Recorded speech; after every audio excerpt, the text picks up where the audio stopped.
right, so welcome to another episode of Dark Dialogue Shadow Chat Sessions. I'm your host, John. And I'm his co-host, Angela. And, you know, like always on this show, we're going to dive into some weird shit, some strange shit, and all kinds of shit. And we're going to give our viewpoints that mean absolutely nothing, but hopefully we're going to laugh and have a good time. And is that like whose line is it anyway? Like we award points that don't matter at the end? Pretty much, yeah. Nice. Exactly the same kind of show, yeah. I like it.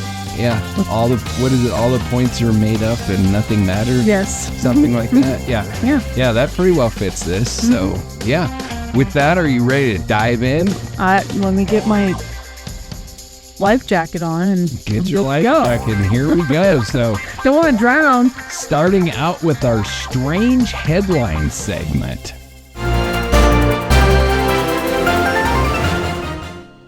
Woman tries to evict a ghost in court.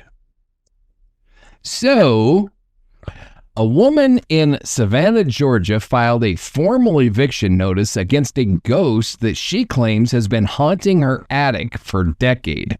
Damn it. According to court records, the woman, identified as Marion M., submitted a handwritten legal filing against what she described as a, quote, aggressive and disruptive male specter, end quote, residing in the attic of her 19th century row house. She claimed the entity was responsible for slamming doors, muttering unintelligibly, stomping around at night, and lowering the thermostat to near Arctic levels without touching any actual controls. The ghost, she alleges, first made its presence known by writing "Get Out" in condensation on the bathroom mirror. She lived in the home for 6 years and says the activity became violent only after a recent renovation, during which an old wooden box was discovered in the attic containing war medals and a torn Confederate uniform. Marion taped the eviction notice to the attic door, sprinkled sage in a salt circle around the hatch, and included a clause offering the ghost, quote, reasonable relocation time. The court, unsurprisingly, rejected the filing on the grounds that it had no legal jurisdiction over the supernatural. Paranormal groups have since visited the house, and one team reportedly captured unexplained knocks and cold spots, but no one's offered to represent the ghost. My take? This ghost survived the Civil War, Prohibition, and the invention of dubstep. Good luck getting him out with a sticky note and essential oils. I was just trying to save her money on her electric bill. Right. Damn it, Karen.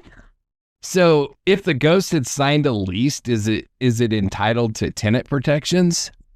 I don't know if death is covered in lease. I mean, the fact that somebody actually did this is hilarious. Well, I love it. Me. I mean, to be a fly on the wall in that courtroom. Oh yeah, that judge had. And the judge is like, "What the hell is this you're bringing before me?" And to be a fly on the wall when he went home and told his family, right? You will never believe what happened today.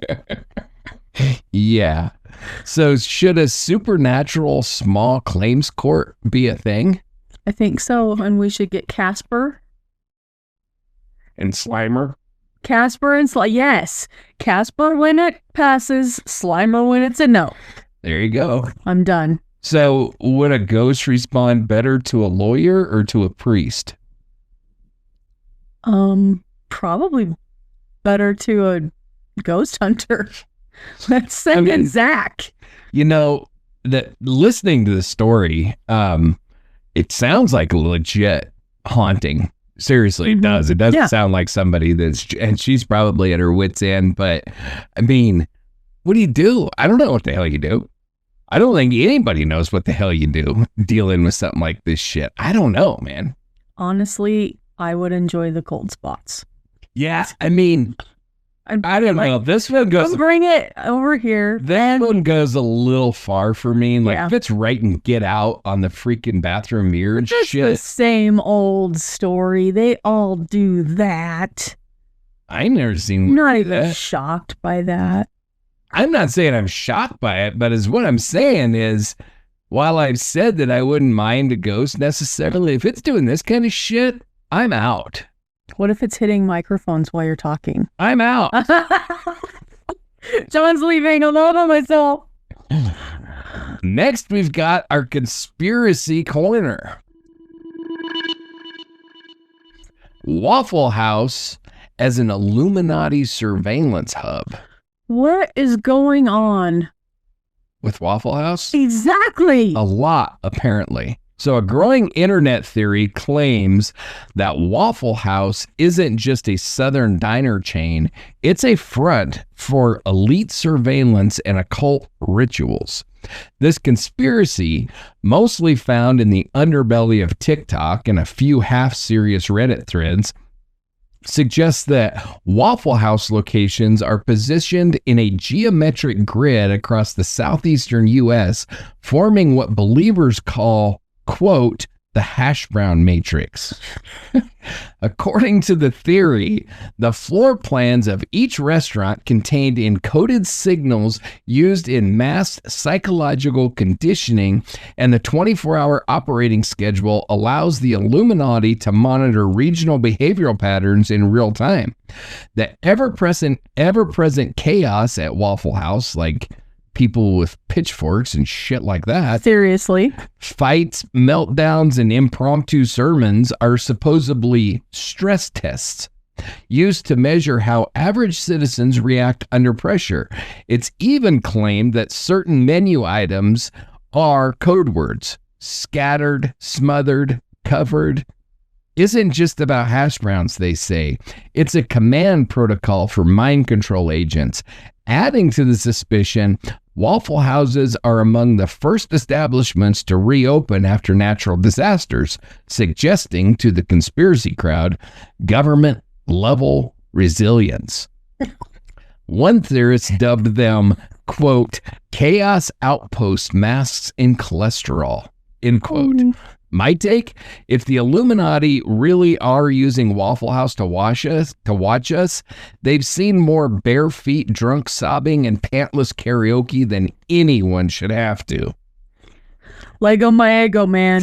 Oh, are hash browns the new Rosetta Stone for decoding the New World Order? in their little pockets. I mean, who knew? Who knew when I decided to add the conspiracy corner that I would be researching the insane shit that I end up researching? Waffle House of all places. Well, yeah, with Waffle House, with, what was last week? It was the guy with, what was? No, it's it was the Denver airport. That one didn't really surprise me. Not at all. Between these conspiracy theories and the Reddit rabbit holes, my Lord, do you run into some wacky that people believe. And he thought sitting with his co-host was wacky enough. Right? Yeah. So is there a secret menu item that triggers the apocalypse? God, I hope not. And does FEMA consult Waffle House during national crises, or do they report to it? They might report to it, but waffles are the cheapest, fastest way to feed a crap ton of people. No wonder they come back so fast. But what does this say if this conspiracy theory is true that, the government just doesn't give a shit about people in the North? They're only worried about people in the South? Because no shit, we don't have them. I don't know. I don't think there's a Waffle House in the state of Wyoming. Not one that I'm aware of, anyway. I know that there's a couple in Colorado, but I don't think I've ever seen a Waffle House in Montana or Idaho. I am so offended right now. Yeah, the government doesn't care about us. No, it's because we can take care of ourselves. Apparently. Interesting. I say that, but then I'm going to hide behind you, so. That's all right. And now, speaking of which, we have the Reddit rabbit hole. My toaster growls at me. Perhaps you're using it too much. So a Reddit user's haunted toaster is either a minor electrical fault or the first appliance uprising. In a now viral thread on R Paranormal, user DarkToast666 described a series of unsettling events involving their cheap stainless steel toaster. It began with the appliance making weird grinding noises after a power outage, and then came the growling. According to the user, whenever they attempted to toast anything, especially bagels, the toaster would emit a low guttural sound, quote, like a small dog with bronchitis, end quote. They even claimed the toaster once growled before being plugged in. Other Redditors quickly jumped in. Some suggested demonic possession, especially since the growling intensified during a full moon. Others blamed electromagnetic interference or a shortened thermal coil. One user claimed to be a paranormal appliance specialist and advised the original poster to unplug the toaster, wrap it in a towel soaked in holy water, and bury it for 3 nights in the backyard. Naturally, that didn't help. The toaster allegedly... Oh my God, they did it. The toaster allegedly growled one last time before the user threw it in the dumpster. No word on whether it found its way back inside like a cursed relic from a horror movie. My take, we've officially entered the age of haunted smart homes and demonic breakfast routines. The singularity will begin not with AI, but with pissed off toasters. The brave little toaster has had enough. Yeah, I mean, this one is like another one. It's like, oh my God, I cannot believe you people believe this shit. And what's its problem with bagels? It's a bad coil. It's a bad heating coil in the freaking toaster. Are you kidding me? Have you now ever heard a heating coil hum? Mm-hmm. That's what they sound like. Yeah, it could be called a growl, I suppose. And bagels are thicker. That's the problem. Bagels are thicker. Yeah. I mean, to me, this is just like, but like all these people jump on board, like, oh, bury it in, wrap it in a towel, soaked in holy water, bury it. Did they buy it from a Waffle House going out of business? Maybe they did. It's not growling, it's listening to you. So could this be the beginning of an appliance-based possession? I don't want to have to throw away my toaster. Well, what's the over-under on the air fryer becoming sentient next? We have 3 of them in my house. Son of a bitch. If your coffee maker starts whispering Latin, is it time to panic? I don't want to say that bad. I mean, you know, I would maybe give this a little bit more credence if it wasn't making a sound that like every toaster ever. Or every electronic ever. Keurigs growl at people every single time you use them. Yeah, I mean, I don't know. And the fact that this is the part that just really blows my mind. And that is, instead of just walking his ass to the dumpster and dropping it in and stopping at Walmart or Target or whatever and picking up a new toaster for $19.99, mm-hmm. He goes to the internet and posts it. It's like, I guess I don't understand the whole internet thing, but I know one thing. If I have a toaster, first of all, if it's growling, I'm not thinking it's haunted. I'm thinking this thing's going to burn my house down. Yeah, so I'm going to throw it away. It's going to explode. It's time to go. The idea that you would run to Reddit to get other people's advice on how to deal with a shitty toaster blows my mind. Blows my mind. I love people. Yeah. And now it's time for the Dipshit's Diary.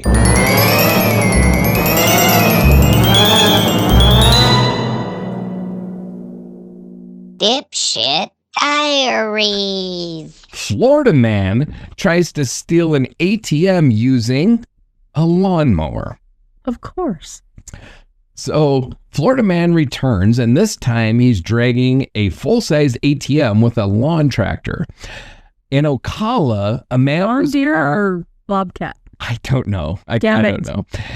In Ocala, a man was caught on surveillance footage attempting to steal an outdoor ATM from a gas station by looping a rope around it and dragging it behind his lawnmower. It wasn't a subtle heist. The metal dragged across the concrete at a painful 6 miles an hour, screeching all the way while sparks flew out the back. Locals called police within minutes.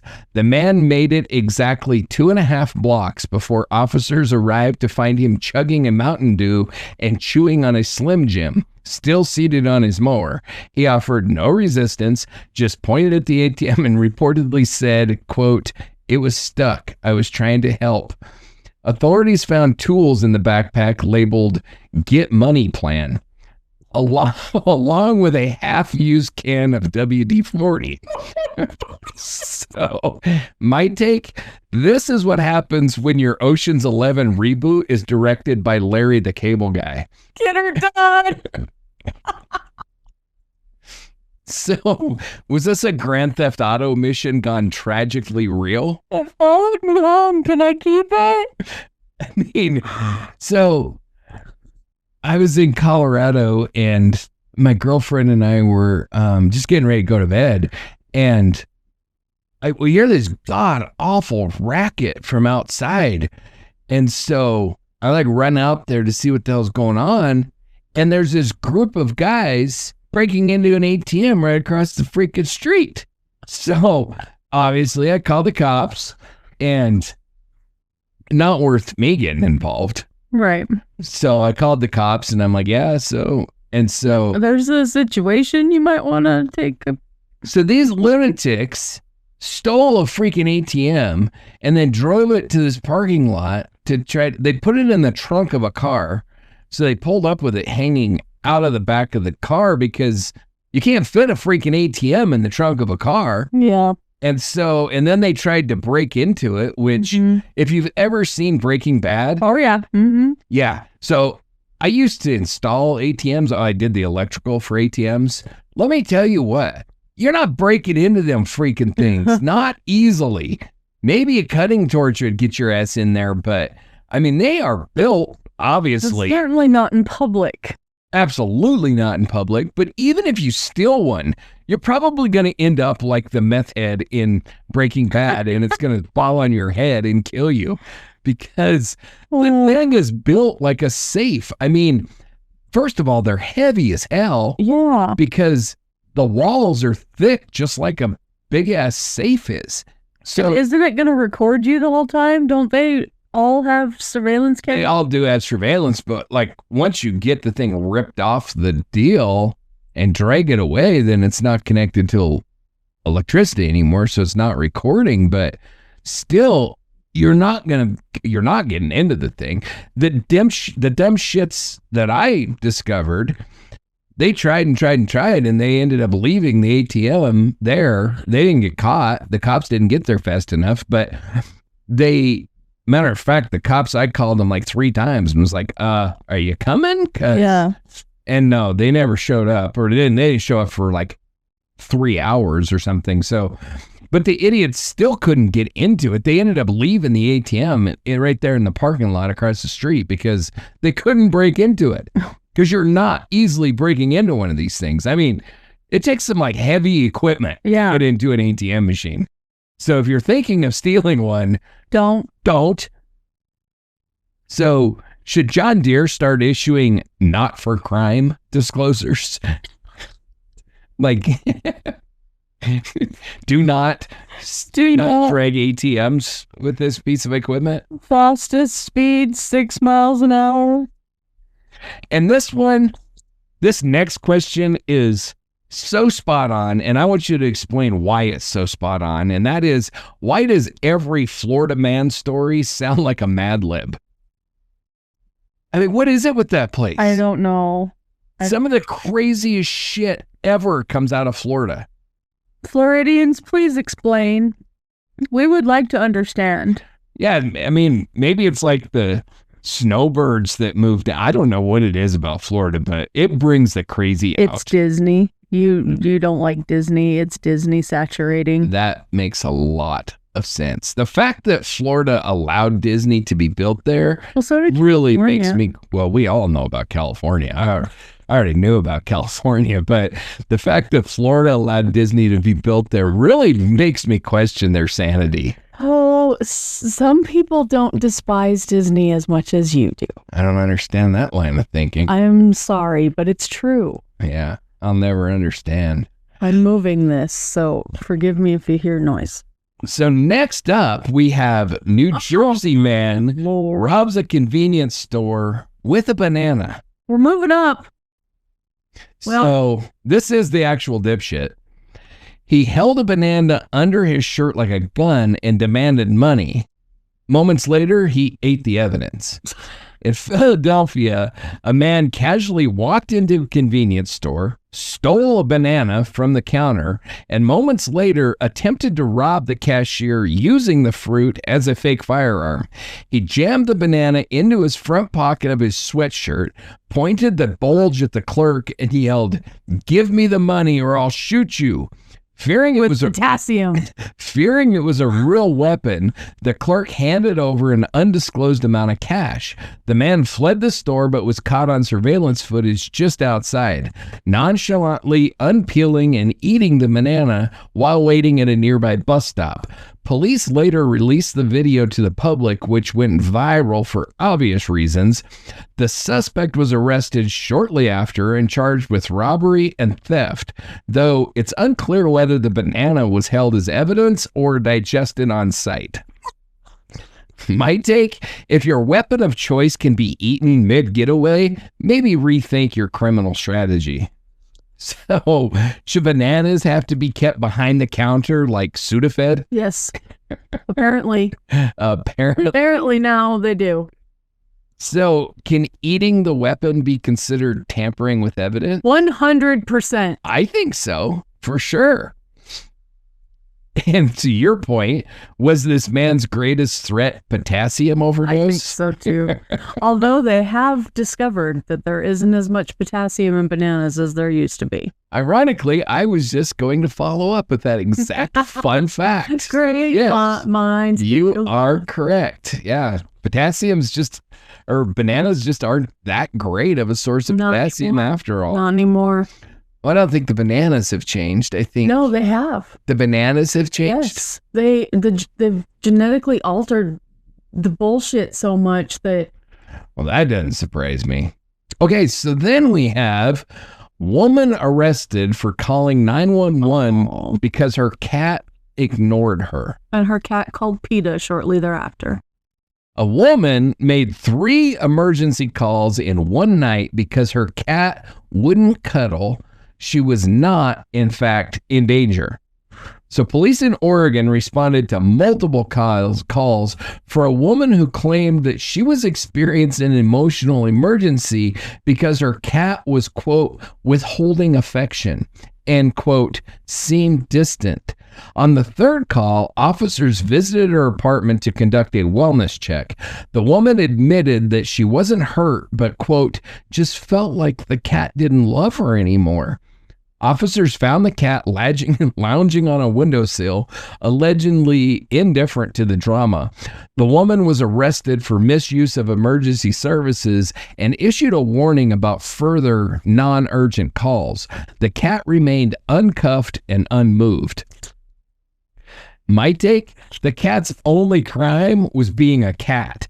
Cold, uncaring, unbothered, probably plotting your death in its spare time. They're cat holes. Cats do. They're cat holes. 100%. So should 911 have a loneliness but not illegal extension? Well. I mean, when you're in emergency services, no matter where you're at, it's amazing the shit that people call 911 for. Should we get Caesar Milan involved? He's the dog guy. He doesn't do cats. He only does dogs? Yeah, he only does dogs. Who is the cat guy? Oh, man. Out of his mind? Yeah, but there is one, and I can't remember his name. Well, he's insane, so it doesn't matter anyway. Because you've got to be insane to think that you can train cats and get them to be loving like dogs, because it's not going to happen. Cat holes. Cats are the most indifferent animals, I think, on the planet. And I have a ton of respect for cats. Don't get me wrong. But they don't give a shit. Yeah. Like, they don't care. As long as they have their food and what they need, they don't care about you. If you die, they're probably just going to eat you, which, yes, happens. It does happen. Yeah. They're not like dogs that sit there like Hachi, who goes to the same place his master was every day for his life. Cats don't do that shit. No. There's like, move on to the next one, whatever. One less human I have to deal with. Is this the most relatable villain origin story ever? Yes. What do you do when your emotional support animal emotionally abandons you? That's a very good question. You go find an alligator. I think you don't pick alligators and cats as emotional support animals. Get a dog, man. Dogs don't give a shit. They don't care about anything but you. But you. Yeah. Like, that's it. You are their entire world. And every little noise that ever happens. Yeah, but because they feel like they want to protect you. This is true. Like, dogs are amazing in that they just love their humans unconditionally. Like, unconditionally. They don't care. We've confirmed that Dark Dialogue is team dog. Big time. I'm not a cat. Like I said, I respect cats. I like cats. My daughter had a freaking awesome cat. And then once she graduated and moved out, she left the cat with me. And, you know, I dug the cat. She was cool. Man, I would kind of become buddies and stuff like that. But she was not a dog. Yeah. She was a cat. Yeah. And so it's just different. They have a function, but like being an emotionally supportive critter is not one of their functions. I think goldfish are probably better at that than cats are. So, yeah, that's my opinion. Now, whether this woman should have been arrested, I don't know. The article said arrested, fined, yes. Arrested, yeah, I don't know about that. Maybe she was arrested just long enough for a psych eval? Maybe, which she probably needs. Yeah. And now we have the weird shit section.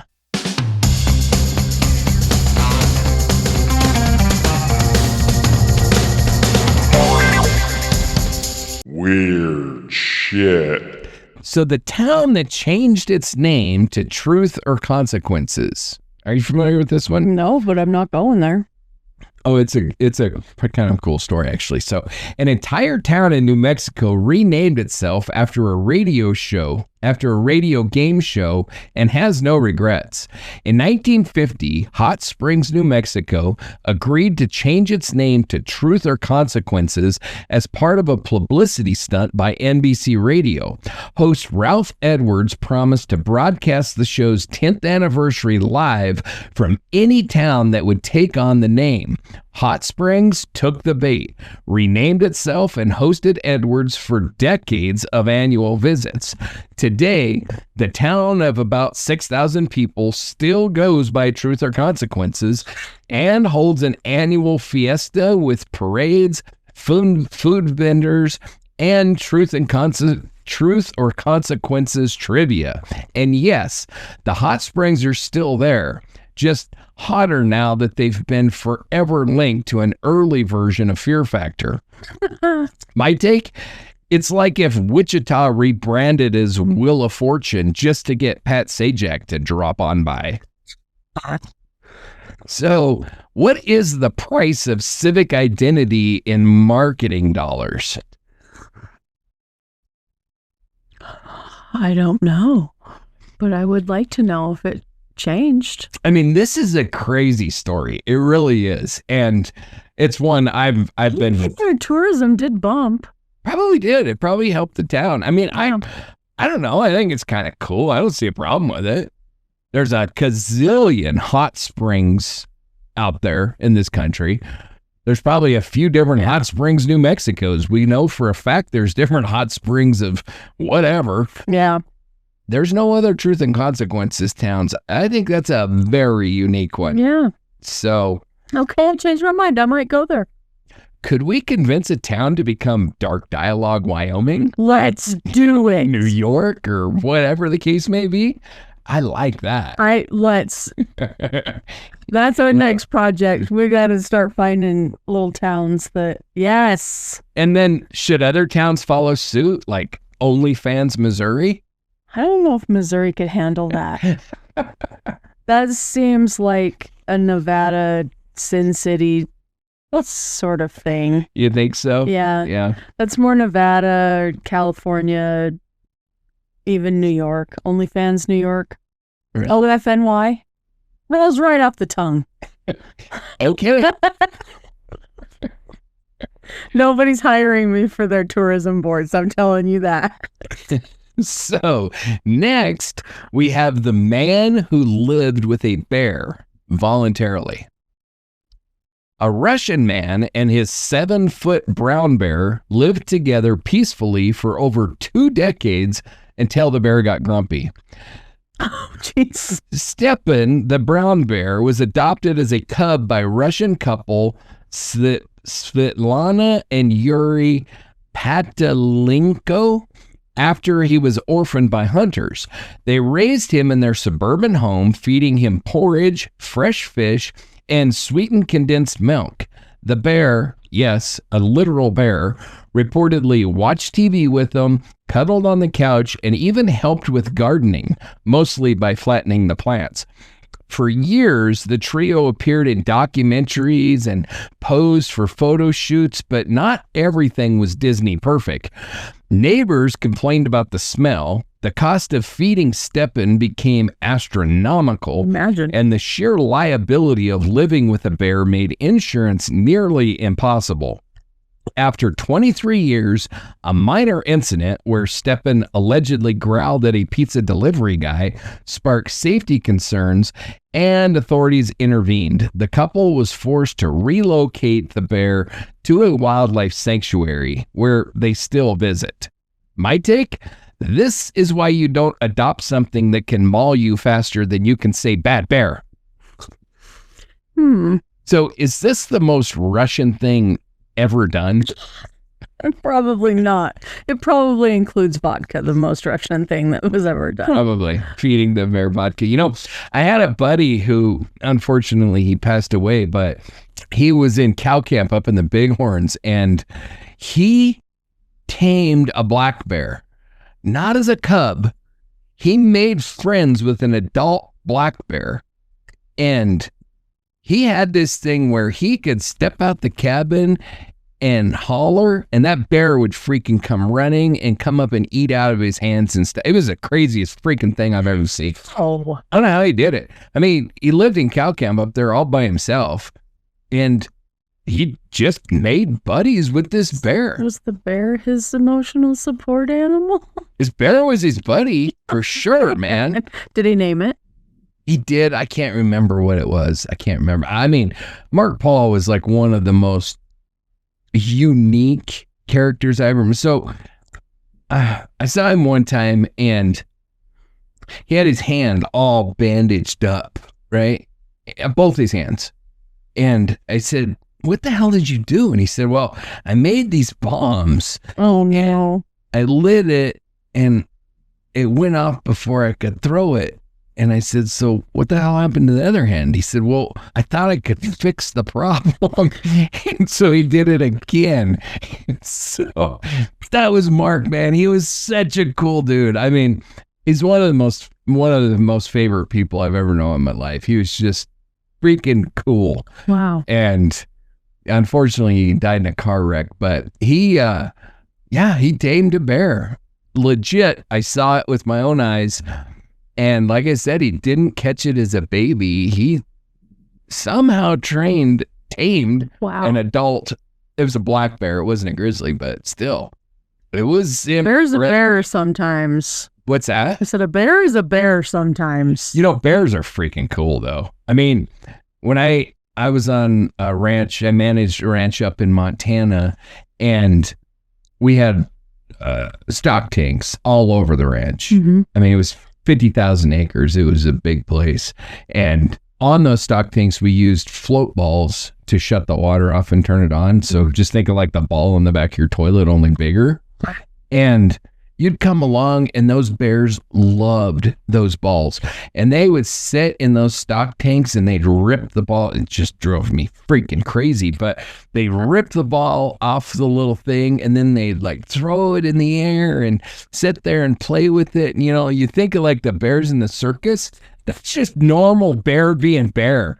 They are like super freaking playful. I mean, they will eat you.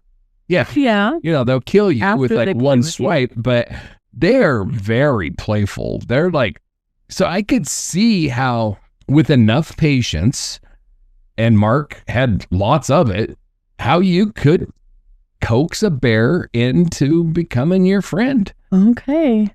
So anyway, back to the story. What happens when the bear gets sick of Netflix? You join Hulu? I guess so.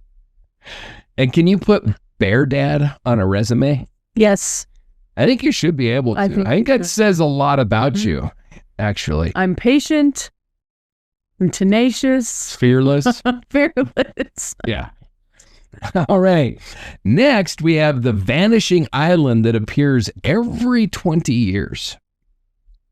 The Bay of Bengal, an eerie island, arises from the sea every couple of decades, only to disappear again like it was never there. Known locally as Nijhum Dwip, which means silent island, this mysterious landmass appears off the coast of Bangladesh roughly every 18 to 20 years. Scientists believe it's a natural phenomenon caused by shifting sandbars and sediment from the Ganges, Brahmaputra Delta, but for local fishermen, it's more than that. Many claim the island is cursed, whispering at night and playing tricks on compasses. Some say they've landed on it only to find no animal life, no insects, not even birds overhead. Others say they've seen lights flickering deep in the fog, only to vanish without a trace. Attempts to permanently mark the island's location with GPS have failed. It sinks before any real measurements can be taken. Locals avoid it. Scientists just want to know how it keeps returning. My take? This sounds less like science and more like the setup to a Lovecraft short story. So, is this Atlantis playing hard to get? I think so. I mean, it's a crazy freaking story. Yeah, I feel like I'm going to go look it up now, but yeah. You know, and the funny thing is when you go to researching it, there's like disappearing islands all over the place. Apparently it's a relatively common phenomenon. But I don't know about the disappearing and reappearing part of that.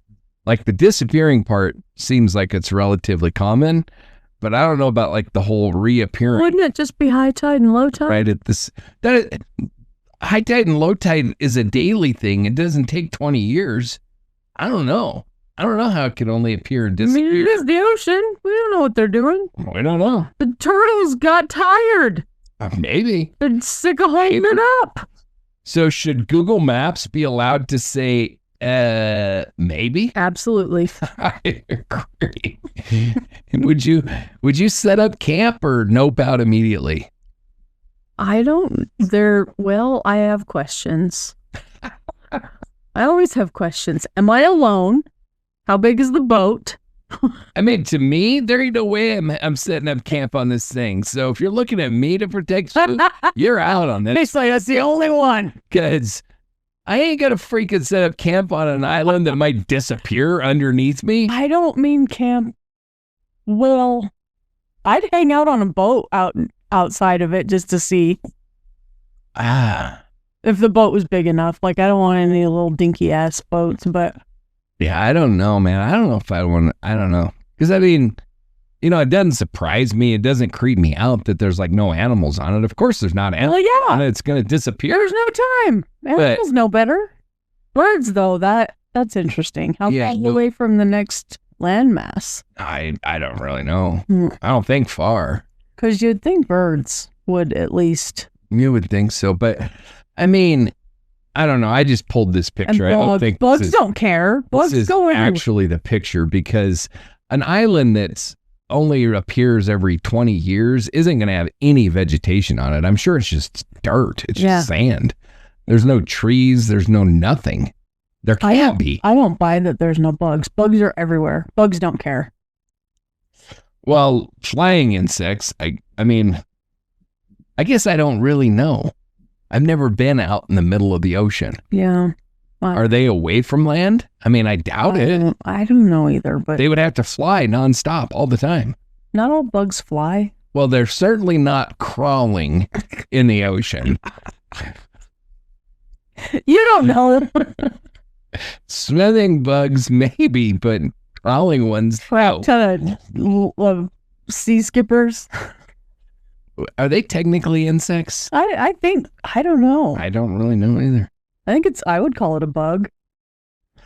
So next up, we have the Pentagon's actual zombie apocalypse plan.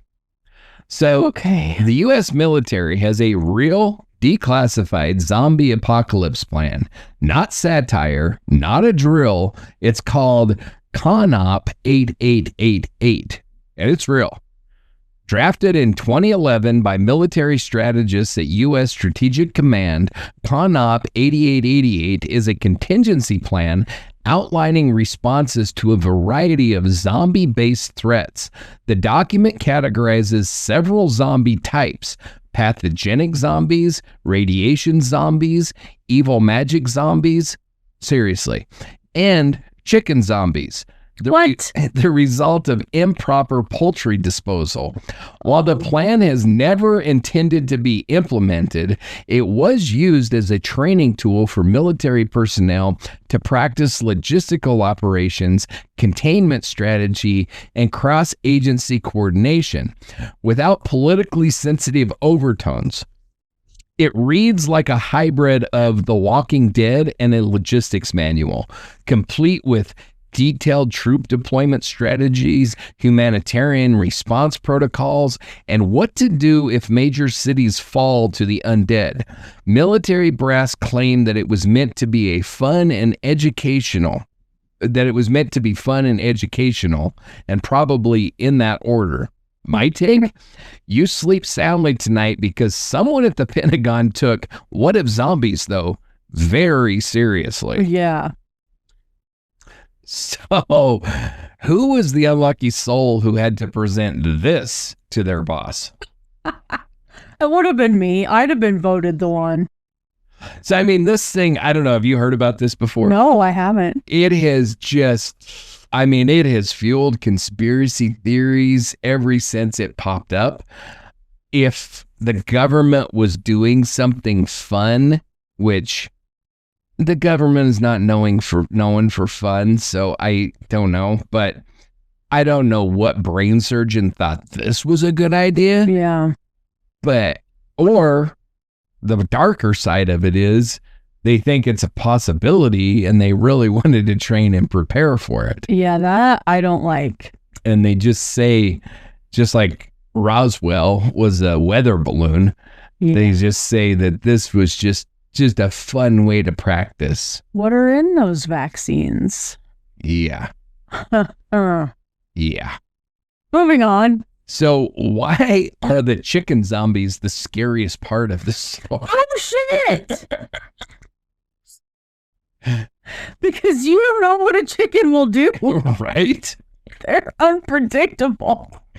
So is this a brilliant way to prep for any disaster or just a really weird Friday? Really weird Friday. Yeah, I don't see the point to this as a training at all. I would love to see the movie based on this, though. It's called, what's that Brad Pitt movie? That's what it's called. The Brad Pitt zombie movie. I don't know that. You don't know that Brad? It's like the best Oh. freaking zombie movie ever made. Like In my something Z. yeah, something Z. I've not seen it. It's really good as far as zombie movies go, which I'm not a big fan of, but Not usually either, but I mean, I got really into The Walking Dead for a little bit, until it became the same thing and then it's freaking like, over again. oh my God, that's the same complaint that I had. It's just like, once they get to the prison, I'm out. I've tried to watch it like 3 or 4 different times, and I can get to where they get to the prison, and then I'm like, I have had enough of the same zombie killing. It's like they just move to different areas and everything stays the same. Yep. You know, it Yep. just, it was too much for me. I got further than that, but I had to stop. I was like, it's the same thing. Yeah. And I started killing off my favorite people, and I was like, I really. Oh yeah, that was the other thing that they did. Yeah. Yeah. Like, that was the only thing keeping me watching was those people. Yeah. So Yeah. I can't make I it had through to it. stop. I don't know how it ends. World War Z. There you go. Yeah. Yeah. Great freaking zombie movie. Okay. Well worth watching. I'll add that to the list of it's- things I have to watch. It's really good. You don't have to watch that one, but you know, it's good. I mean, I'm not a fan, like I said, of zombie movies, not my thing, but that one is pretty freaking good. All right, so next we have the bridge that hums in B flat. Is there anything like the road that they did the markings in, so when you drive on it, it plays a song? I've never heard of that. I have no clue. Okay. Continue.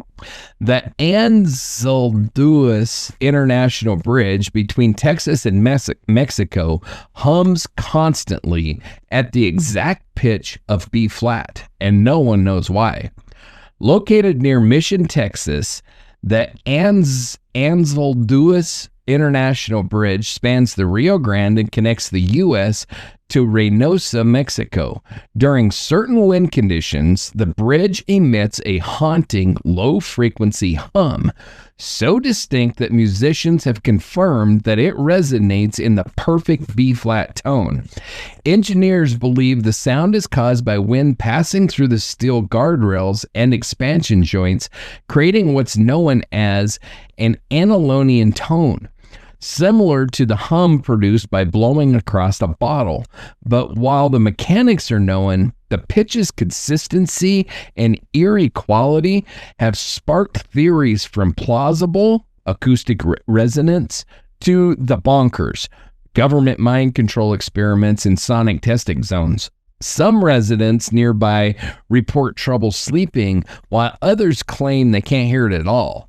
But audio recordings prove that it is there, and it's weirdly musical.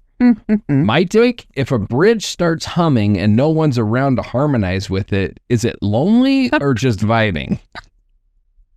It's just vibing. So can we market this bridge as the world's biggest tuning fork? Yes. I agree. You know, it's interesting because I've read somewhere that B flat is like the Earth's tone or something like that. There's like something That sounds familiar. about B flat that is like the Earth vibes to B flat. I don't know. Me. So is it trying to warn us or serenade us? Serenade. I think so too. I mean, Because there's no Mothman, so. right. I think that it's explainable. Yes. Yeah. You know, I don't think that it's anything. I don't think that it's, what did I say? Government mind control experiments and sonic testing zones. Yeah, I don't think so much. No. It's just environment and what they said, how those. Well, you know, it's like I got the guitar sitting right here. I could pick it up and I could play a B flat by. Do it. You want me to play a B flat? Do it. That was not the intention for. I don't know. You say I could. I'm going to tell you to do it. That's a B flat. It's a pretty noise. I like it. So where I was going with that is, if you can pick up a guitar and you can play a B flat, that tells you that there is a certain mechanical Mm-hmm. layout which will produce a B flat tone. Yeah. Right. And you can do the same thing with any instrument. Most any instrument you can play B flat on. So basically, they just happen to create an instrument that produces a B flat when certain conditions are there. Yeah. Wind blowing or whatever the case may be, you know? It's just... Is it odd that it never changes pitch? I mean, I don't know, because I guess it would depend on the cause of it. You know what I mean? Yeah. But, you know, if it's something that just vibrates at a certain speed, but it's strong enough that regardless of how strong the wind is or whatever, it still vibrates just at that speed. It doesn't strike me as that unusual or odd at all, but I did find it interesting enough to put it in No doubt. the weird shit section. I because dig it. I think it's interesting. So yeah, I wouldn't mind checking it out. It's better than that hum thing at Taos. Yeah. Yeah, you can have that shit. But that's all I got for us tonight. That is the end of it. That's right. So, if you like what we do and how we do it, we ask you to give us a like, give us a follow. Those likes really help us with the algorithm. So if you can like this episode, that would be great. If you have any suggestions for us, you want some certain weird shit covered, or you got some ghost stories that you want to hear us talk about, anything like that, feel free to reach out to us at info@darkdialogue.com.